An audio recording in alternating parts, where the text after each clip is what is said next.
திருநாளாம் நம்ம சாமி இயேசு பிறந்த நாளாம்.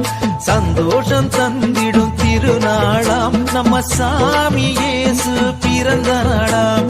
ஆனந்தமாய் ஆர்ப்பரித்து கொண்டாடிடும் ஆனந்த கிறிஸ்துமஸ் பண்டிகை நாளாம். ஆனந்தமாய் ஆர்ப்பரித்து கொண்டாடிடும் ஆனந்த கிறிஸ்துமஸ் பண்டிகை நாளாம். ஆனந்த நாள் இது ஆனந்த நாள்.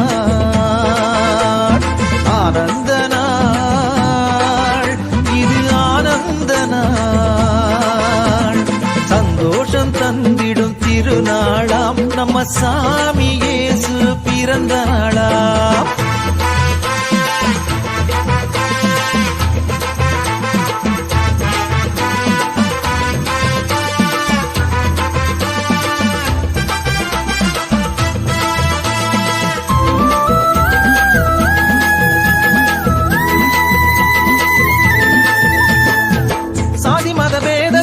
உலகை விட்டு ஓட்டிட சகோதர அன்பினை நமக்கு விளக்கி காட்டிட. சாதி மத வேதத்தை உலகை விட்டு ஓட்டிட சகோதர அன்பினை நமக்கு விளக்கி காட்டிட. சந்தையான தேவாலயம் பரிசுத்தமாக்கிட. சந்தையான தேவாலயம் பரிசுத்தமாக்கிட. சத்திரத்தின் தொழுவத்தில் இயேசு பிறந்த நாள். சத்திரத்தின் தொழுவத்தில் இயேசு பிறந்த நாள். ஆனந்த நாள்